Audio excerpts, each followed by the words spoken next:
तो नजर आ रहा है सामने लिखा हुआ है जुल्म मिटने के लिए। दो चीजों से मिटेगा भाई, एक अदल की कुर्सी पे जो लोग बैठते हैं ना, वो अदल के हिसाब से फैसले करने लगे। दूसरा, कौम निकल खड़ी हो जुल्म के खिलाफ, तो जुल्म खत्म हो जाएगा। या इन दोनों में से कोई एक चीज हो जाए या दोनों हो जाए।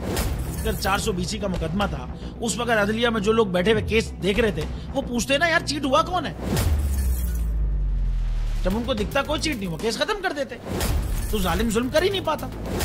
9 जजेस ने नोट बिफोर किया मेरे केस को यार, 1.5 साल चला। शख्सी जमानत का केस, सेम केस इस्लामाबाद में कर दिया। एक ही इल्जाम पे 2 केस हो नहीं सकते भाई।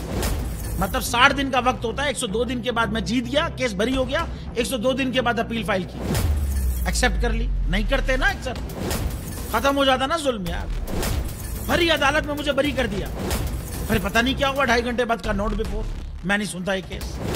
खड़े रहते अपने फैसले, मिट जाता जुल्म। अल्लाह ताला ने बिठाया इस कुर्सी, इन कुर्सियों पे इनको यार, ये अल्लाह ताला की तरफ से फैसले करने हैं। तो या तो ये फैसले आएंगे, जुल्म मिट जाएगा, या कौम खड़ी हो जाएगी जुल्म के खिलाफ।